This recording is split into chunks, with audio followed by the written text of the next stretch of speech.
আমরা যখন ইতিহাসটা ছোটবেলা থেকে আমাদের শেখানো হয় বা স্কুলেতে শেখানো হয় বা আমরা যে বইগুলো পড়ি না, আমরা সেগুলোকে বিলিভ করতে চেষ্টা করি।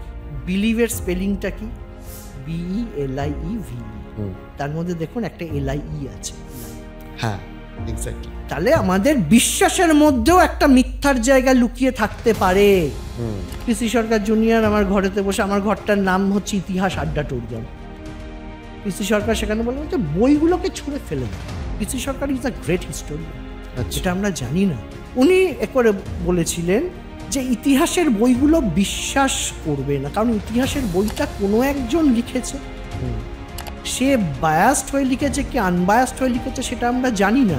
আমি ছাত্রছাত্রীদের যেটা বলি, তুমি যখন ইতিহাস চর্চা করবে তখন তুমি ভুলে যাও তুমি কি।